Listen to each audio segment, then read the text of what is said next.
Shafin Ahmed in ফিউচারে কোনো partner তার জীবনে চাই কিনা? আমরা তো মানুষ তো আসলে সোশ্যাল অ্যানিমাল, আমাদের তো সামাজিকতা দরকার আছে, মানুষের সাথে মিশতে হবে, সেটা তো কেউ উপেক্ষা করতে পারবে না, সেটাকে কেউ ডিনাই করতে পারবে না। তো সেটা নিয়ে চলতে তো কোনো অসুবিধা নেই।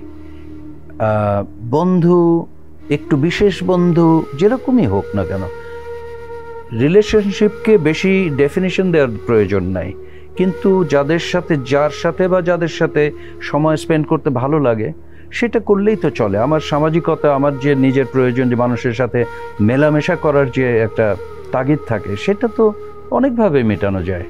You don't have to get into a deep very serious relationship অথবা সিরিয়াস একটা কমিটমেন্টের জায়গা যে আমি কোনোদিন তোমাকে ছেড়ে যাব না কাইন্ড অফ এগুলি এখন ওইটা বললে সবার আগে সেটা চলে যাবে, হাস্যকর হয়ে গেছে পুরো ব্যাপারটা।